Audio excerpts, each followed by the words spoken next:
Welcome to Warwick Farm, or Lake Warwick Farm at the moment. It's been torrential rain overnight. It's a very wet track at Canterbury tonight, and of course at Randwick tomorrow's going to be wet. Just a matter. Pericles, if a horse in Australia deserved it more, let me know. He's been so close on so many occasions. He had a great spring.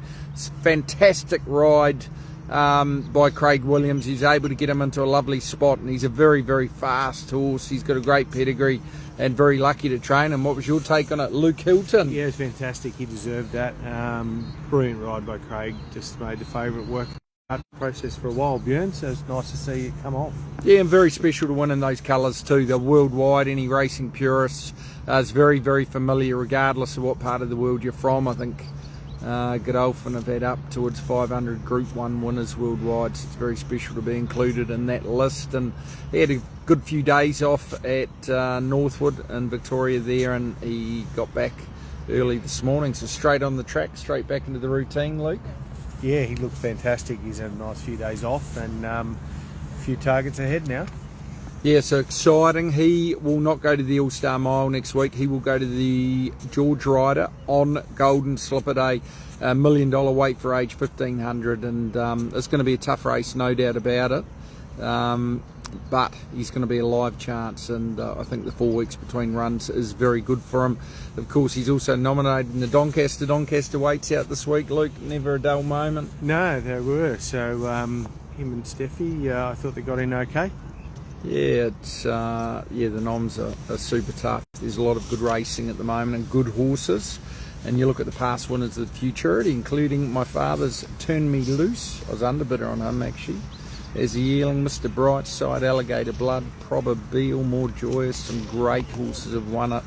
And in terms of prize money, he's right up there as well. So I guess the other winner was Curie at Mudgee. She was good.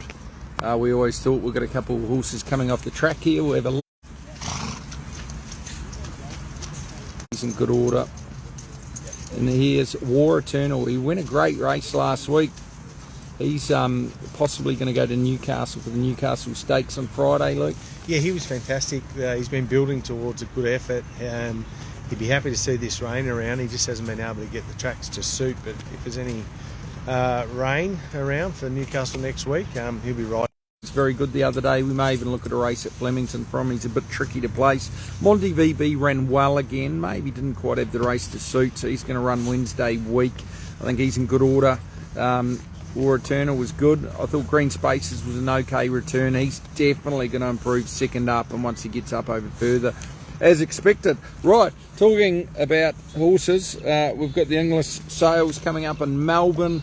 It's been a good sale for me. I bought my first good horse there when I came to Australia, called Twilight Royale.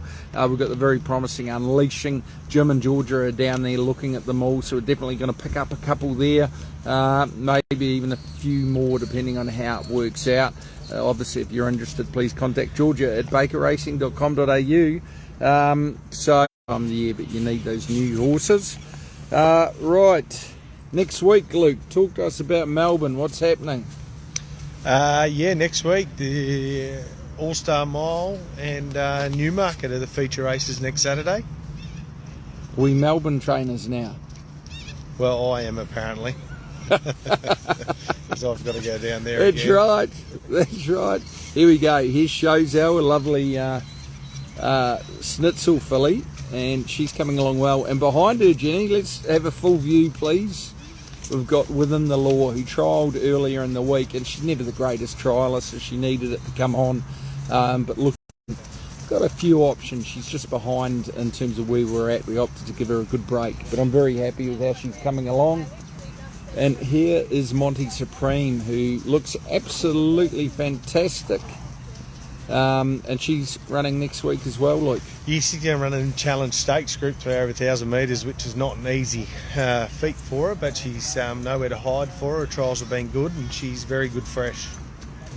Yeah, so looking forward to her kicking off. The main aim is to hopefully get to the Galaxy with no weight, and I think she can be competitive there. She did was great through the autumn. Just back to the Newmarket next week, Cabalas. He'll be ridden by Hugh Bowman coming down, so exciting to have Hugh on. Of course, he's had a fair bit of luck with myself and my father, and we always remember Flemington, the Derby, when Lion Tamer won by the length of the straight.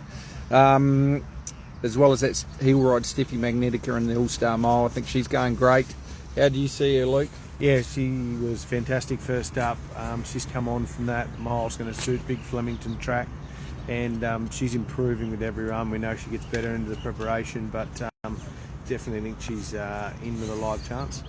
Yeah, I think she is too. I think it's a good race for her. She was a very good first up, 3 weeks between runs, suits, and then from there we've got a few different options. We can get her back to Sydney, go to the Randwick, and she's in the Doncaster as well, and possibly Randwick and the Queen Elizabeth. So a couple of different paths we could take, but very happy with her. All right, any questions, Luke? Where is I Am Dirty? She was I just Am on the track. Dirty. We just missed her, but she's in great order. Of course, she's only had the one trial. I think she goes very, very well, as does Jason Collin and Luke. So she's probably 4 or 5 weeks away from trialling. Ideally, probably a couple of trials and off to the races. Unfortunately, she won't be ready for the championships, but looking forward to getting to the races with her. One other question: is the legend Artania still a slipper hope? It's going to be very tricky. Possibly we may nominate him for next week. He'd have to win to go there, but of course he won his last trial well. He has a fair bit of ability, and he ran well in the Breeders' Plate, so we're looking forward to getting him to the races. So we'll just have a bit of a think where we go and what we do with him. No more, Luke. That's it, just 2. One more. What weight will Unleashing get, I'd say, in the aspiration next week? On the minimum, I suspect, which will be about 53. Been a good race for me, actually. I quinelled it 1 year with Missy Beale, and she's ideal, and of course Little Buyer won it last year, I think. Yes, they get a couple of the... Little Buyer did win it last Missy year. Beale won it? Maybe, maybe not. Anyway, so it's been a good race. I think she'll go there and be very competitive. She's probably a lower rating than her ability, but it's time to step her up into the big time. She's very good. I think 4 weeks between runs suits. I think you can definitely follow her with a bit of confidence. Horseshoe Hill also tried well earlier in the week. She'll possibly run there. And Pillow Fight may go to the CUNY in Melbourne too. So plenty going on. Going to kick off with Goulburn today. Goulburn, we've got Tartan Tiger. Soft 6. Soft 6, third up. 2 good placings from her first 2 runs of her career. Gets out to the 1500 today. I think it's a nice race for her, and I think she'll break through. Yeah, I think it does look a very good race for her. She should be hard to beat. And I guess the other one is Napanua, who was good first up, just didn't have a lot of luck, and the race shape worked against her, but definitely finds a softer race today. Yeah, and probably out to 1200 might make it a little bit easier for her to be in the first few. Her work's been good, her trials are outstanding before the first up, so if she can get back to that form, she should go close. Yeah, that's brilliant. Here's a couple of horses coming off. We've got 2 and 2. Of course, we love them to come off lovely and relax like this. Olivia Chambers, here's the Magnet. These are half to Steffi with Battle Him. Liv, Tartan Tiger, winning? Hope so. Curie, is it going to be as soft to watch as that? It would be nice if it was. Did you get the 108 on offer with Curie at Munchie last week, Luke? I think we should get her riding fee for that one. Yeah, well, actually, that could be an option. I guess today too we had about 15 horses jumping out with 100 mils of rain. That's off on the grass. So we always prefer to wait, and ideally when you're going full speed I like to get on the grass if we can.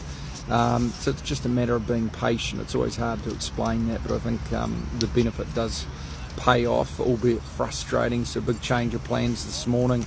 Well done there. That was one of the questions. Asked if the jump outs are on.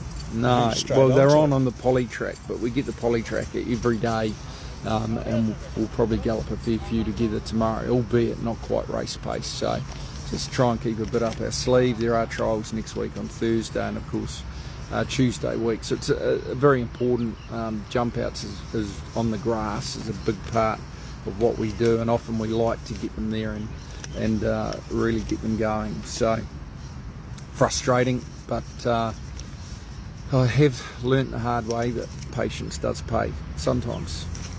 One more question. Where to for Senjutsu? Senjutsu, that's a good question. We've got a couple of races picked out, Luke. Saturday and Sunday, Hawkesbury, and maybe even a race like the Canberra Guineas on Sunday at Canberra.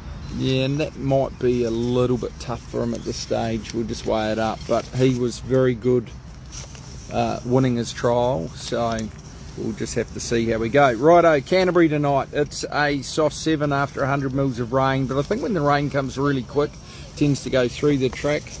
We've got plenty of horses coming here. We're in the way. I'll tell you, Luke, if it was a horse of you, I'd back you, mate. I'll throw you in front of it. Hey, Mitch. That's the morning. Any winners, mate? Any winners? We love to get a bit of mail from any other camp. Righto, Luke. What do we got? Soft 7, race 1, Euripides. Rachel King, drawn 9 of 14. I suspect there'll be a couple more scratchings. He was fantastic in his trial the other day. The blinkers have really sharpened him up. He was a good run against Fireball, who the form's been franked. And he's a really nice horse. He's definitely improving all the time. So if he can have any luck early, I think he'll be in the finish with the race experience. Yeah, I think he's going really well. He galloped very well last Saturday morning. The blinkers on have really helped him. Of course, by our favourite stallion, Street Boss. Although the Animo that we bought in New Zealand's breaking in very well. He's soon to be our favourite. I think he's going to run very well. We've got to aim to be somewhat positive. It'll just be interesting to see how the scratchings come out. Then we go into race 5, Slinky, who's drawn 5 of 9 over the 1250. She has a very good record on a wet track, Luke. Yes, she does. She loves Canterbury. She always runs extremely honest there, and she was great last start. She just didn't get probably the tempo on the race to suit. If they run along a bit, she'll be finishing off hard again. Yeah, and she's up and going and fitting well, and definitely an each way chance. I guess the wet track definitely brings her into contention a little bit more. So I think she's not out of it. And then we go into race 7, On Will, first up the stable, drawn 9 of 9, Luke. Yeah, tricky gate for him. There's a lot of speed in the race, so just have to get our tactics right there. His trials have been good. He's a good, honest campaigner. It's a nice race for him. Yeah, and a syndicate together there, Andrew Webster, the coach of my favourite Warriors. team, the Warriors. The Wars. Up How are the they Wars. looking, Luke? Yeah, they're okay. I don't want Andrew to see this, but yeah, they're all right. They're a big chance. Anyway, so yeah, first up, it's going to be a heavy track. He's got good wet track form. Not the easiest race, but it's a good prize money race, and I still think there might be a few scratchings, particularly with the wet track. And we've got one we're debating whether we run or not, Slinky. No, Shalar Gold. Shalar Gold, sorry. He's Jim Clark's phoning. Jim, I we're tell you busy. what, you haven't had a bloodstock agent. What? It's not even 8 o'clock. On. Yeah. Yes, There we go.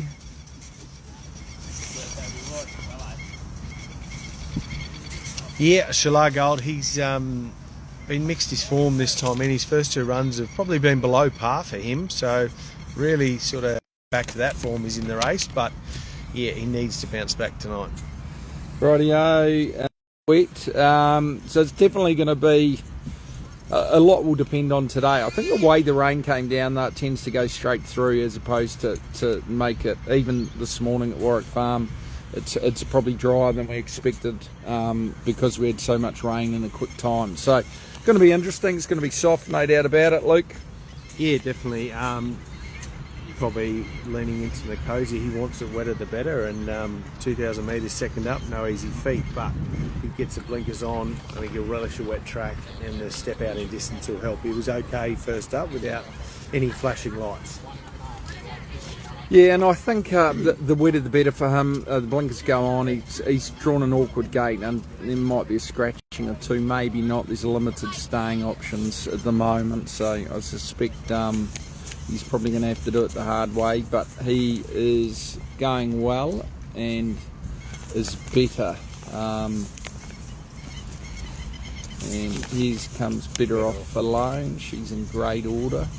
Might even nominate her for Melbourne next Saturday in the Ottawa Stakes. Another prom. Well, he's come on from a couple of gallops he's had, and Jason was wrapped with him, so he's in good order and on target for the Todman next week. And hopefully those colours can feature with him. And of course, the big one tomorrow, We'll get straight into it. The Group 2 Skyline Stakes featuring the unbeaten War Woven, who's moving a lot better than myself and Luke. He looks great. We couldn't be happier with him. The wet track is probably a question mark from gate 1. Luke. Yeah, it's been a lovely preparation so far. He's had a number of gallops at home and a good gallop last week with Paradoxium, and then Tuesday he was outstanding as well, so he couldn't be any better prepared. The wet track is a question mark, just how wet it's going to be, and obviously 1200 first up is no easy feat, but he's in great order. He's on target for the slipper, and it's a building run for him. Yeah, and we've definitely tried to keep him up to the mark. He was not out for long. He was ready to go mid-January, so from that point of view he's got a fair bit of residual fitness. No easy races in a Group 2 like this, obviously very important leading into the Golden Slipper. I think next week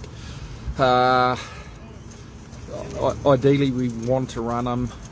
Gives us a good 3 weeks into the Slipper, so under no illusion it's a tough ask, and you never take these races easy, but I do think he's got a great attitude, he's going to parade well, no doubt about it, and that alone will definitely help conserve energy for late in the race. So I think he's going to be hard to beat. So we've got George's best tip is War Woven, Glen the Lay Lobster is Nicosi, Bjorn's is Euripides. Luke?